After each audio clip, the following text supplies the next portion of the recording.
नमस्कार, मैं जितेंद्र चतुर्वेदी। ईमानदारी की लहर पर सवार होकर दिल्ली की सत्ता में काबिज होने वाले अरविंद केजरीवाल को अब राजनीतिक रूप से अप्रासंगिक होने का डर सताने लगा है और उन्हें अब ये लगने लगा है कि उनके राजनीतिक वनवास का समय आ गया है।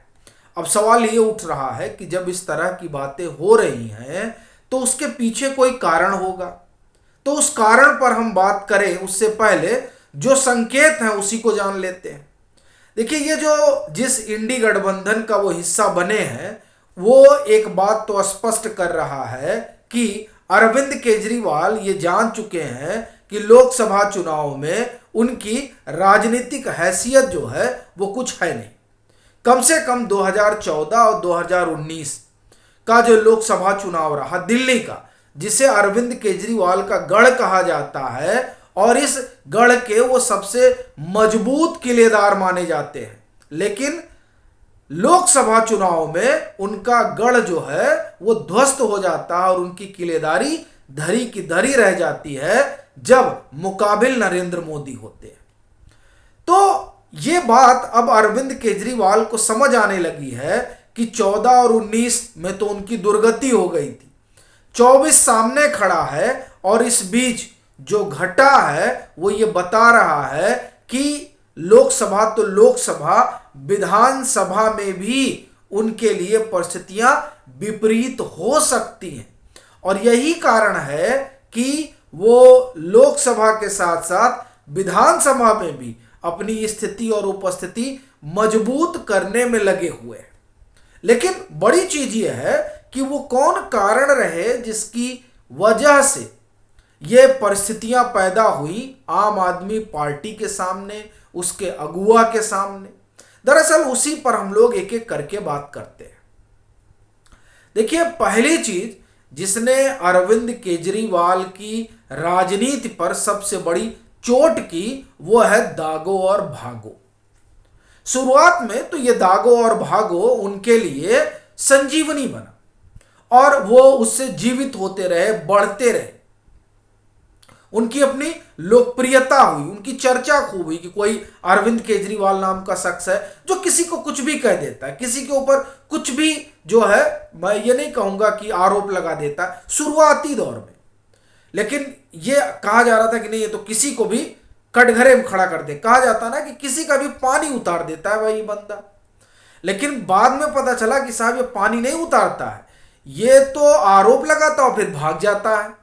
वो जो माफी मांगने लगे उससे इनकी छवि जो है वो जनता के बीच खराब होने लगी कि यार कैसा नेता है भाई, ये तय ही नहीं कर पा रहा है कि ये क्या कर रहा है, ये पब्लिसिटी के लिए किसी पर कोई भी आरोप लगा दे रहा है।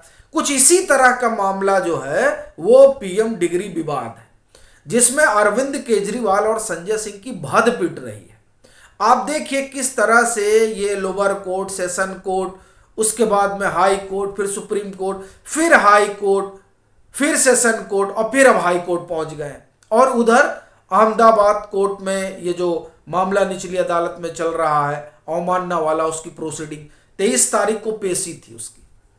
अब उस पेशी में अरविंद केजरीवाल और संजय सिंह गए या नहीं गए, वैसे अभी कोई इस बात की सूचना नहीं है अपने पास, लेकिन मुझे लगता है कि अगर नहीं गए होते तो वारंट भी कट सकता था।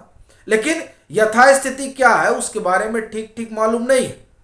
खबर कोई आएगी तो जरूर आपसे साझा करेंगे। पर बड़ी चीज ये है कि ये जो दागो और भागो वाली राजनीति है अरविंद केजरीवाल की, उसने इनकी विश्वसनीयता पर सवाल खड़ा किया है कि आप सही बोल रहे हैं कि झूठ बोल रहे हैं। अब ये तय कर पाना लोगों के लिए मुश्किल हो जा रहा है और जब विश्वसनीयता कटघरे में खड़ी हो जाती है जनता जनार्दन के सामने, तब वो नेता पर भरोसा करना बंद कर देते हैं। ये पहली चीज हुई है अरविंद केजरीवाल के साथ। दूसरा, अरविंद केजरीवाल जैसा कि हमने शुरू में कहा कि ईमानदारी की लहर पर सवार होकर आए थे दिल्ली की कुर्सी पर, और वही ईमानदारी पंजाब में भी इन्होंने बताई थी और उसी ईमानदारी का ढिढोरा हर उस जगह पीटते हैं जहां ये चुनाव में उतरते हैं। अब हो क्या रहा है कि ऐसा घपला घोटाला रहा जिसने इस ईमानदारी को कटघरे में खड़ा किया। लेकिन सबसे बड़ा रहा शीश महल। और क्यों कह रहा हूं सबसे बड़ा रहा शीश महल? वो इसलिए क्योंकि ये जो शीश महल है इसमें प्रत्यक्ष तौर पर अरविंद केजरीवाल है।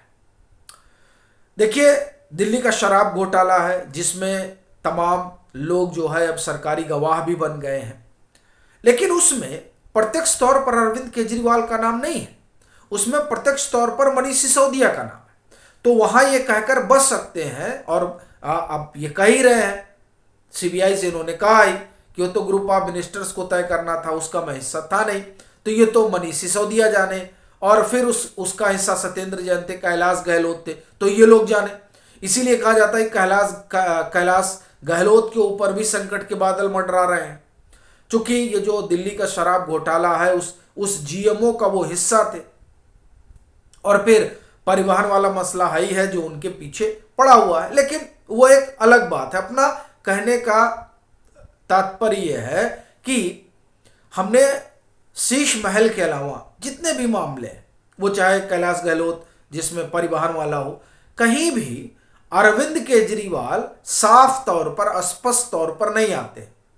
अभी देखिए, ये क्लासरूम घोटाले वाले जो चर्चा हम लोगों ने पीछे की थी, जिसमें कोई 1300-1500 करोड़ रुपए के आसपास का एक फिगर आया था जो विजिलेंस विभाग ने दिया था।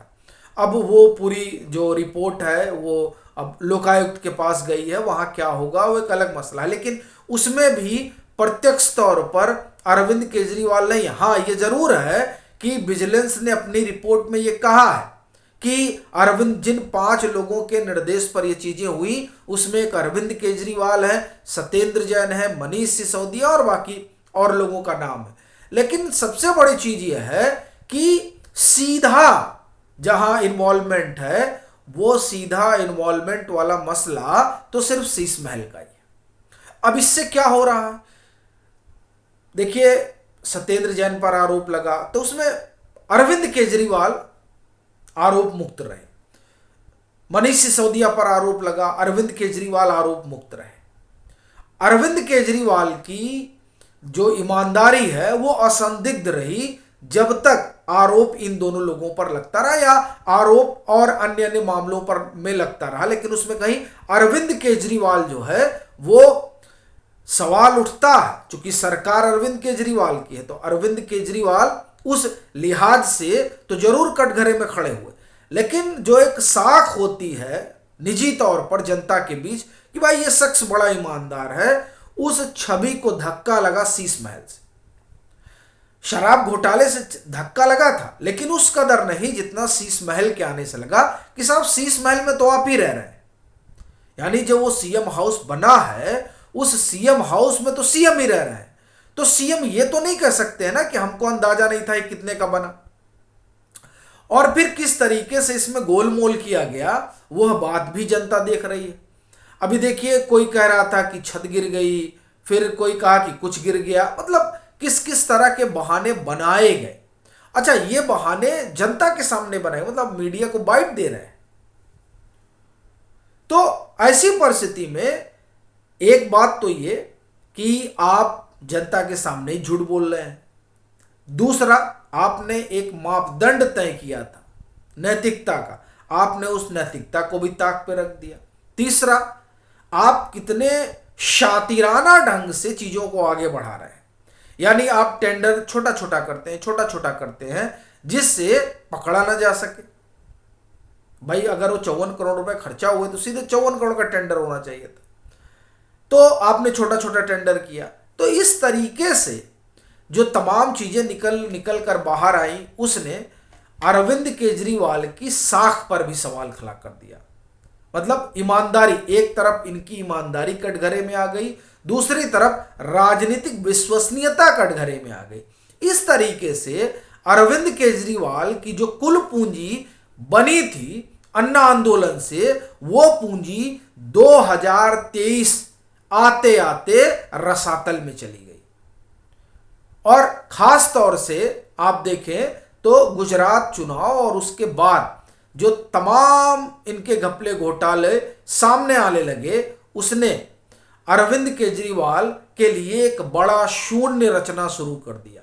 और इस बात की तस्दीक वो तमाम मूड ऑफ द नेशन कर रहे हैं, जिसमें ये बात निकल कर आ गई है कि जो अरविंद केजरीवाल कभी राहुल गांधी से आगे हुआ करते थे और भाजपा को चुनौती देने वाले मसले में अग्रणी दिखाई देते थे, वो अब लुढ़क कर राहुल गांधी से भी नीचे चले गए। ये तमाम चीजें इस ओर इशारा करती है कि अरविंद केजरीवाल और आप अब राजनीतिक रूप से अप्रासंगिक हो गई है और राजनीतिक विवाहवान में जाने का डर जो है वो अरविंद केजरीवाल को सताने लगा है। इसीलिए ये इंडी जैसे घटक दल का हिस्सा बने हैं, जहां ये अपने लिए अपनी जमीन बनाने की कवायद में जुटे हुए।